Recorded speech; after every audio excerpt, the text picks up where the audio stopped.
comes to getting used to, less so getting used to, like,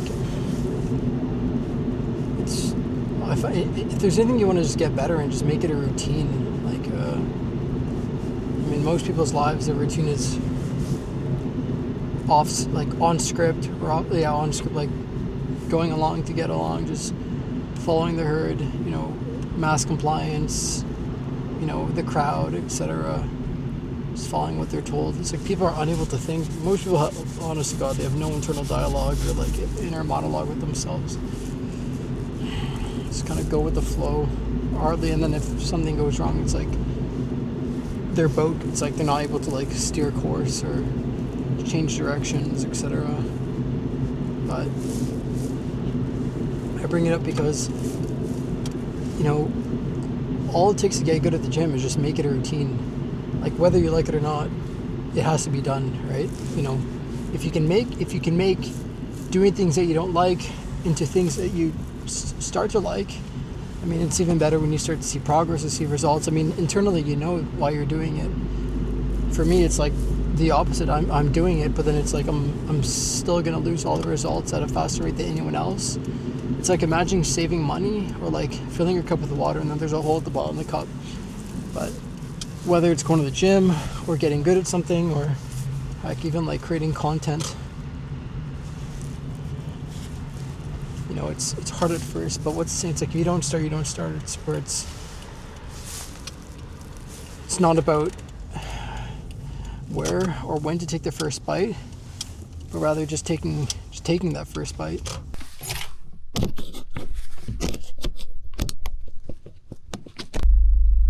Yeah, there's one of two things I want to talk about, or I want to share rather, just because why not? So one was on content creation. I think I was talking about, or I thought about earlier today, and then I mentioned on the drive in, just being consistent about like doing your reps, etc., like repetitions, and to meet or find consistency, or to better find discipline, just make things routine.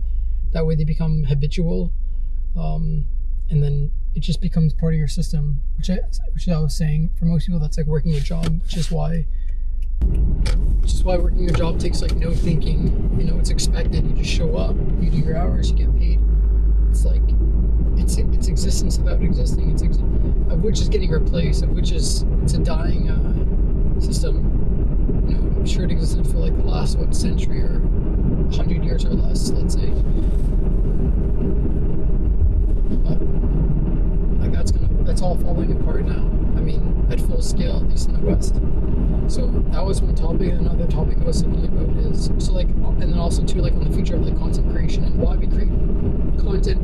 Now before I was like, I mean, it's all circuit spectacle, but now I'm at the point like, fuck it, just kind of create and share your story, etc. So before I just see people with their cameras at the gym, or like just everyone like taking selfies here and there at concerts, events, in public. I'm like, oh, that's so narcissistic. And I understand Guy Debord's like perspective on society and spectacle, even more like just like narcissistic culture, the loss of the other through social media, through the screen, through the server, etc. Baudrillard's perspectives as well. So there's that, and then kind of like just a mental shift or mental like repositioning I've kind of experienced recently on that. And then another thought experiment, or another just idea was on the topic of like resiliency. Maybe that's what I'll talk about. So on resiliency and be resilient and get used to change. So most people,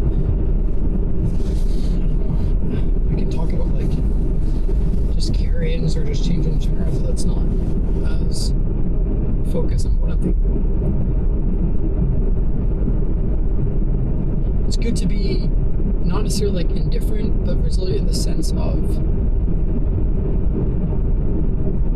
and not even like irreplaceable. And that's another topic too, like today on like work culture and the job market, and you think about replacement, etc. And what would be the best way to, which is why I talk about like trades. It's like the best way to hedge against the replacement, which I said for like the last so while, just because it takes physical. It's not a new idea either, but it's like physical labor. Albeit eventually you think of like labor not labor in terms of like truckers and stuff, like physical labor in terms of like man strength and okay, sure, like call it like blue collar jobs. There's like pink collar jobs, which will get replaced by the machine, are a lot slower than white collar jobs that take place behind a screen. Anyways, so maybe that's something else on work culture and being irreplaceable, etc. But I think just in, like resiliency and just being used to change, like when things change, just get. So there's many examples of this, whether it's, I mean, we can see this like face value. Jeez, I don't know. This is like unscripted, right? So I don't know how long I can go about this, but there's like sayings which I've had to like roll into in like the last few years, given what I've been like living through, and just what's the saying? It's like you either choose to get wet or you choose to feel. You either choose to get wet or you choose to feel the rain. It's like what's changed when things break. You have to like when something breaks, you can either react to it or you can like just adapt to the situation and figure it out. I mean, I'm not disregarding people who react to something like a cataclysmic event or something that is like blown out of proportion, or just sure, I can understand, have some emotion. You're human, you're not a robot. But again, like this isn't a script that I'm thinking. Be resilient in the sense of, I'm gonna take a little detour again, but be resilient in the sense of when change happens to you, like okay, like I can think of a couple examples, like okay, the job market. So back on the topic, it's like the job market's changing, exponentially, and it's changing in one direction, whether you think of it as good or bad. Like the job market is changing, that's a fact. So it's like you either adapt to the market, or so that's similar to what I was saying earlier. There's like either okay, I gotta find a new career, I gotta find a new way to make money, I have to find a new way to generate income for myself, hopefully something that you find passion or meaning in, rather, and whatever. And then I mean, you should forecast like for how many years would this be, who knows. But yeah, you just have to adapt.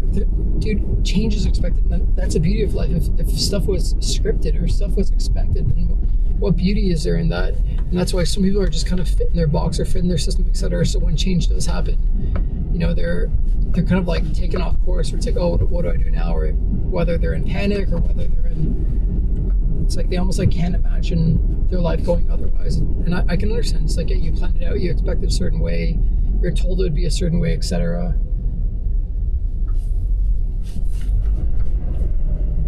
But so one thing would be with like changing job market, or like losing your job, or which is kind of like a blessing in disguise, if I'm being honest. Do I want to detour? I'm just gonna park at the bottom and just hang out for a second. Not sure, but so there's the job market, or heck, even like relationships, right? If you were fine, I can understand, like, yeah, it's like an investment. You've built time, bond, especially if you've it's like long term, you've had a family. But it's like, if you were fine before them, why can't you be fine after them? Or okay, like scratch that, but thinking in terms of just being resilient when change happens, especially into and onto things that are out of your control, of which most things in life are for the most part external. The only things that are internal is your body, which still is not necessarily, your body is actually still not necessarily in your control. Sure, there are limits in which you can kind of manage, but you can have a set of health crises, or a set of things that happen to your body, external or internally speaking, which are out of your control. So on that same topic too, it's like, being resilient to change to your health and to other things like that. So I don't know, it kind of sucks that this is like unscripted. Let me just check really quick what I was talking about. Like be resilient.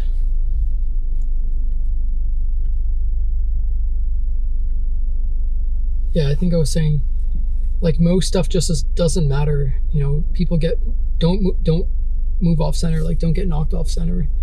And yeah, like reflecting on my own self, it's like these last few weeks have been absolutely transformational. You know, here I said the opposite of which transformation of losses I experience indefinitely. So it's like I'm experiencing loss indefinitely so, and yet I'm kind of not like reversing the atrophy, let's say, but it's like kind of slowing it down or just doing what I can with what I can, let's say. Yeah, I'm saying here, like, go read a book, go to the gym, spend time outside, really spend time outside, which is hardly done. You know, focus on mastering your body and your mind and really get out of living in virtual reality, which is what I talked about before. Topic of like getting like that girl. I'm not saying she lives in virtual reality, but it's like, actually, I don't know, and I don't care. But yeah, honestly, just be resilient. When change happens, like, get used to change. That way, when change, it's like, speaking of like, yeah, not getting moved off center. When something happens, you just have to adapt with the change. Sure, like you can, you know, having feelings is absolutely and totally valid. But there will have to be a point of time where you have to kind of, it's like we will all have to go. But I think I just need a second to like refocus on what I was gonna say here.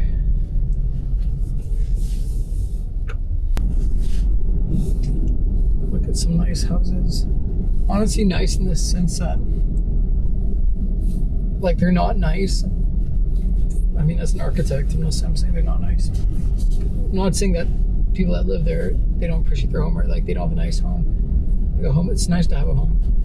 But like compared to the server, I would take this any time of the day. But they're still like for the most part like Midwest kind of cookie cutter, like late 90s, early 2000s mansions almost. I mean today, but I mean they were fit for their time.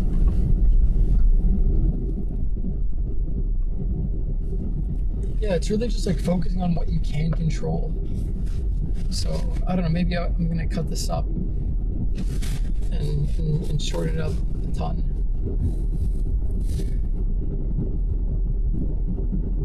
Jeez, I'm exhausted. I even start eating my apple. Should start that. Just like park for a second too.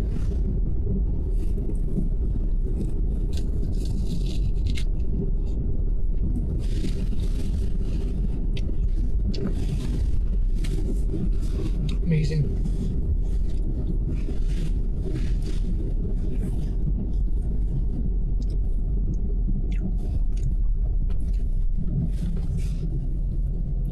I think, yeah, the main thing is just like be resilient, you know, roll with the punches.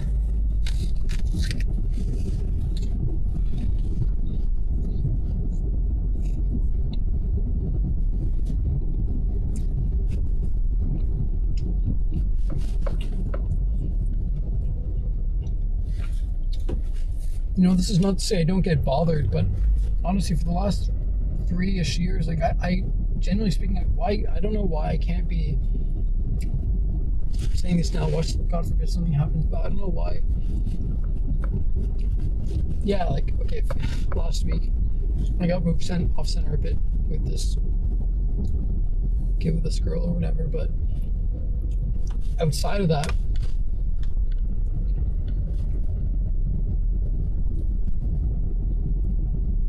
this is something like I'm directly attached to. That's something to like attachment. I find the more like don't get attached. I'm not saying don't.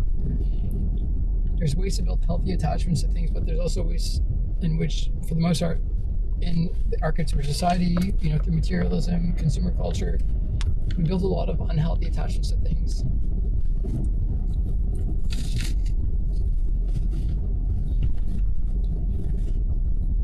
If we lose it, things break,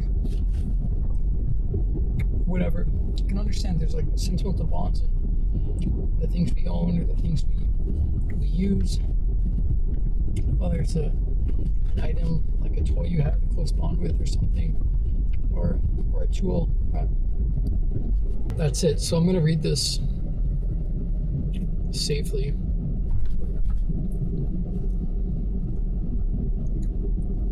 Being resilient, or being like almost anti-fragile. That's the thing too. There's things that are kind of delicate or fragile. It's like if you pick up a glass or something and you drop it, it'll break. And there are things that are robust, or I guess anti-fragile, or like durable, where when you drop it, yeah, it might incur some sort of damage or dent or ding, or whatever, and that's it. And it's, let's say it's still usable, it's still, or whatever condition, or it can take more, it can take greater than something that is fragile. But being resilient or being anti-fragile is when change happens to you, when things happen to you in your control, out of your control, etc. But when things happen, you almost become better. So it's like if I were to try and break something, or if I was to try and, let's say, damage something, I can't think of something like, and for whatever reason, that object or that thing or whatever it may be somehow becomes better through that pain, through that suffering, through that change. And can't we apply the same thing to our own lives? Isn't it a beautiful thing to experience change and become better with change, and to absorb, new ways of life, new outlooks, or new, heck, I'm losing my body so much, and compliments aside, or like how I see myself, like, yeah, do I see myself? It's like, why focus on what you've lost when you can focus on what you still have, etc. It's like, I can still control a decent part of my body, my life. It's like, it hasn't been taken away. And and if God forbid it's taken away, I got to move my focus to other things, my mental control. And God forbid if my mind is taken away, if I have, issues up there, God forbid again, then like, then I guess you have lost. That's actually a saying that I really stick by, and I've kind of prescribed to or subscribed to myself, is if I quit when shit gets hard, if I quit when life gets hard, I've already lost. So it's like, I've accepted that the rest of my life will remain hard, and life is hard. Why would you want life easy? What's the saying? It's like, if you wish for, or there's like, I don't wish for an easy life, I wish for the strength to endure difficult one. But it's like, if you always opt for and hope for an easy life, if you try and live easy, your life will be hard. Or kind of the inverse is like, if you try and become durable and like live a hard life, your life will be easy. Kind of, it's not, there's what's the term, misnomer, there's like, outlier cases, etc. But it's like, the gym is it's an amazing example for that. It's like, you put what pressure makes down. It's like you put insane and extreme pressure to your body, etc. And then, but in that or through that, look at what happens in the process. It's only through, I don't have to get into the science, but like through these like micro tears and by breaking apart your body. You're literally breaking apart your body when you're working out or when you're doing physical activity, and it recovers. Good exercise, good diet, good sleep, good nutrition, and all that, etc. Your body rebuilds to something that you otherwise couldn't have experienced or couldn't have built had you not been through that experience in the first place, which will eventually get replaced and, taken apart, driven by the servers as we enter more into virtual reality and genuine, like taking care of the self or bodybuilding, or I don't know what you'd call it, will disappear. That's another topic. Dude, where do I go now? If I stop, I don't know if I can still generate my thoughts. It's almost like as I'm driving, I think better, but I'm also like just burning through fuel. Should I stop here? Ooh, it's almost like my thoughts stop as well. Yeah, going back to like just being resilient, I think it's not even just like the body, or like in terms of like bodybuilding or working out or exercising, but too on that same topic of resiliency, it's like through loss and through change. Again, I had this thought the other day, and then I guess I didn't write it down, or I thought to myself like, oh, really, these are just, to be fair, like just thoughts I've had that are in my archives, and like might as well, whether I put a pen on paper or keystrokes on a screen in a computer or through my voice being recorded, such as it is now. But okay, maybe I'll recover some thought here. But it's like resiliency means the ability to quickly recover from difficulty, change, or shock, both physically and mentally. This can refer to materials that return to their original shape after being stretched or pressed, or to people who can adapt and bounce back from adversity, stress, or trauma. I don't know why this one word just completely, stuck to me when I was kind of thinking about all this. I didn't think of the term resiliency at first, but it just, somehow came. And then when I searched it up, I'm like, oh yeah, this is the right match. Someone who is resilient maintains their psychological well-being and continues moving forward to their goals despite setbacks. Exactly. And is that not something that we can all apply to? Like, what's the excuse not to be resilient? It's like, dude, if you're not experiencing change, okay, and then when you experience change, people almost see it like as a setback. It's like, oh, it's an L, or it's like a loss. It's such the opportunity to like overcome. It's such a, isn't there such a beauty in these things when they take place? But again, in the fall of the West, or the decline of the West, or the Last Man, or what is it? Good men create weak times create strong men create good times create weak men. That's it. And then which, I mean, it's kind of obvious what cycle we're kind of going through now.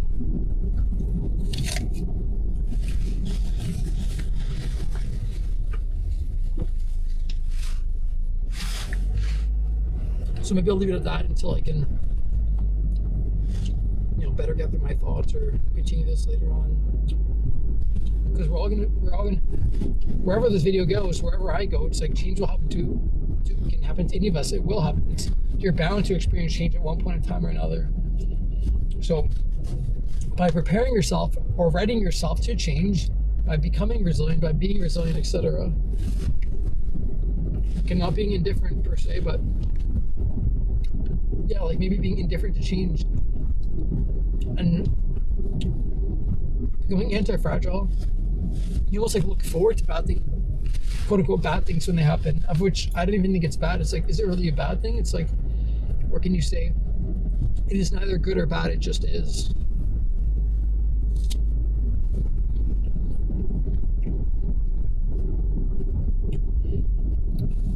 But I don't know. I'm not like, I think that's, we'll stop here. I think that's something I thought about like during COVID. COVID was a huge wake-up call. And I was in like such a panic state, and so much shit was, I mean, out of my control. Like, to be fair, in hindsight, like, it's still shit. Now it's like, in my opinion, like, COVID never ended. The effects of COVID never ended. The disease has continued in a different format, in a different shape, in a different kind of system. Like, we're all still like in some format of, we like change your bond to one another, to screens. Like, so much has gotten worse since COVID. I mean, that was like the reset after all.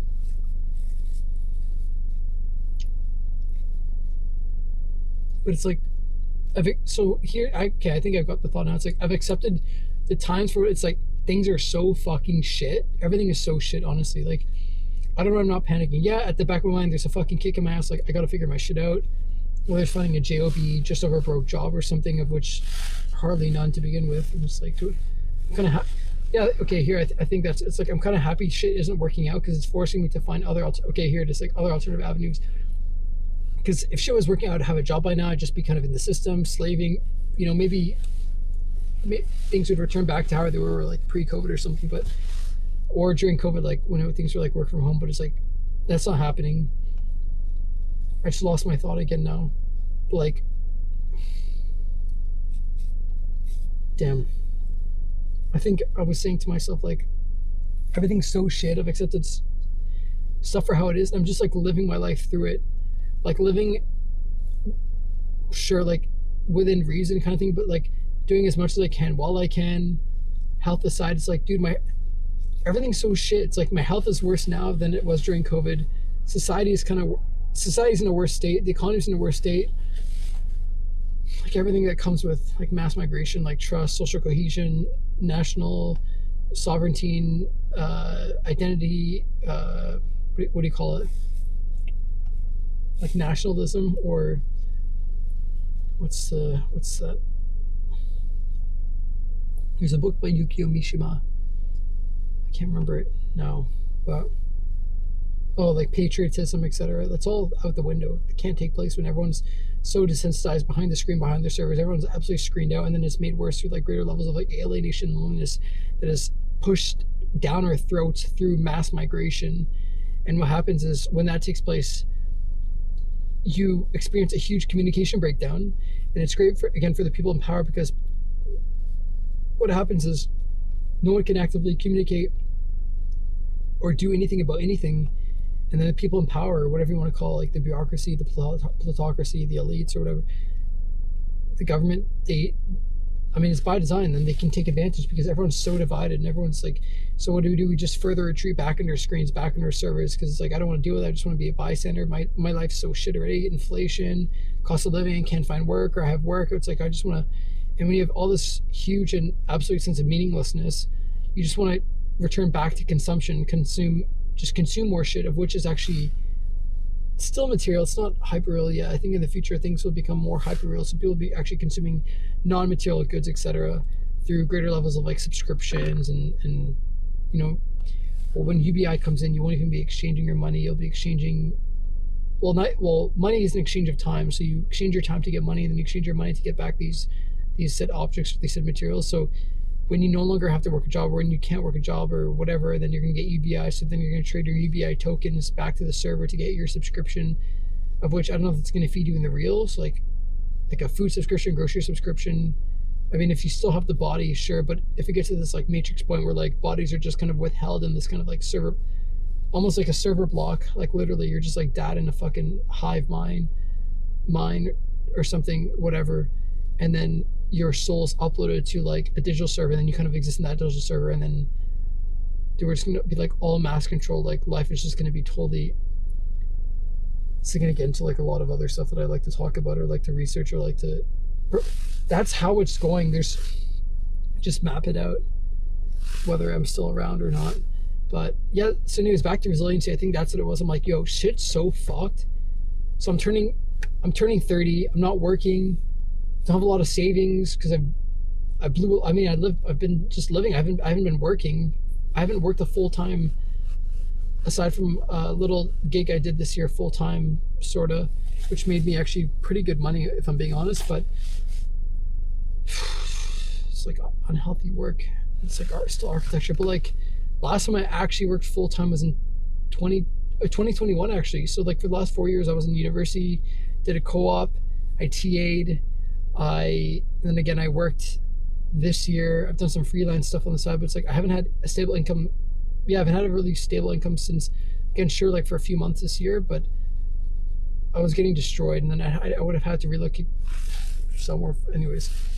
So even though I was making like at least 50% more than what I was making in 2021, but anyways, yeah, I haven't had a stable income since 2021. So it's like the whole prospect of investing and saving at an early age, which is good. Do it if you can. Which they're erasing out, making it more difficult by design. So anyways, shit's so fucked. And I mean, like, I was so upset during 2021, and it's like, it's not that I don't care.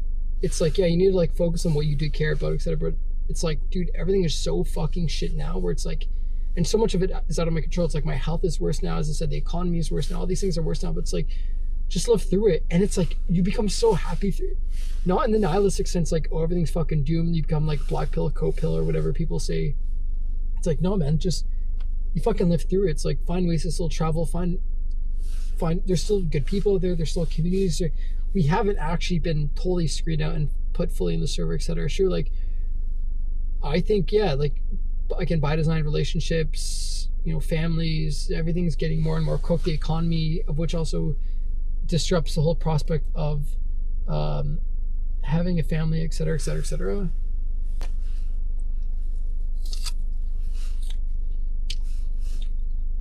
but you live through it. It creates a story.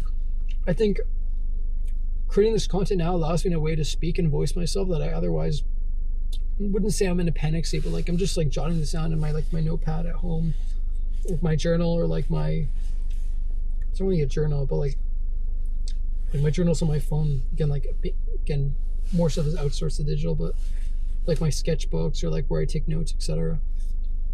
Writing a book on this as well. Anyways, so you live through this, and it's like, doesn't this create a beautiful time? When people 80 something years ago in World War II, didn't people create such beautiful stories and have such beautiful lives out of World War II? It's like, yeah, sure, people suffered, people died, etc. But like one book I read was by Viktor Frankl, Man's Search for Meaning, which I recommend to anyone who's hearing this or seeing this now. Like it was a pretty powerful novel, or a very powerful like set of stories of which he shared. And it's like, dude, shit was so fucked in his time. This in the 40s. You know, he's living out. He's situated within the Holocaust. Like he was a survivor. Great. It's like you can either die happy or die sad, or you can like survive happy and survive sad. I'm not saying I'm not comparing what our situation now to before, even though like COVID lockdowns. Giorgio Agamben actually had some stuff on this different topic. His stuff is really good though. But I don't know, like I'm just going off on this now. I think a really good thing is just back on the topic of like resiliency. It's like, dude, again, like everything is so fucked, which also creates this case of like, why the fuck not? Why not do this? Why not quit your job? Why not travel here? Why? We're not locked. Like you can do this stuff. It's like, and you still have the body. It's like, bro, why not fucking do these things now that everything's in decline? Had everything be in perfect situation, still why not? Sure, it kind of built up a case to like not do these things, because it's like, dude, am I the only one saying this? I think we're all kind of experiencing it. It's like, dude, everything's so fucking cooked. So it's like why not do that? And then if you have a healthy body too, like literally, why not do it now? And if you don't have a healthy body, same thing happens or applies. Like, why not do it now? It's like your time, all of our times are limited anyways. That's not so. But yeah, that really builds up the case. Like, dude, like literally, why not? So it's like, if not now, then when? And it's really like better late than never type of thing. But anyways, I think that's it. So everything's just fucked, and I think that's not too dissimilar, like not unrelated to that. It's like the gym provides me so much meaning, because it's like I'm losing my body, and my health is and will continue to get worse at a rate I don't really know about. I can only gauge from what I experience day to day, and I don't know how bad it'll get, of which I only know it will get worse. It won't get better. And there's like varying severities. Like people are like, they want to just cut off their legs because they experience neuropathy. It's on fire. It's painful. They can't use it anymore. So it's like they have all this fucking nerve damage out of their control again. And it's like they can't move their legs. They have no leg control. And then it's like you no longer have legs to use, yet you still experience all these things in your legs. So it's almost like that's pure pain and punishment. It's like there are people who they have such bad levels of this disease and this condition where it's like they have like pins and needles, their legs are on fire, and they have all these levels of discomfort 24/7. They have spasms. It's like, fuck, I can create it's like, yeah, sure, I'll deal with these things if I can still have my legs, but it's like you've taken my legs away, or like my legs have been removed from me. I can't even use my legs for anything anymore, and yet I experience all these other side effects that come with having legs, let's say, without actually having the legs per se, I guess. So I don't know how I got on that topic, but yeah, so just do it all now, because it's better to do it now. It's like, what's the saying? You're more likely to regret the things you didn't do than the things you did, which I really stick with a lot. So I think I'm gonna leave it at that.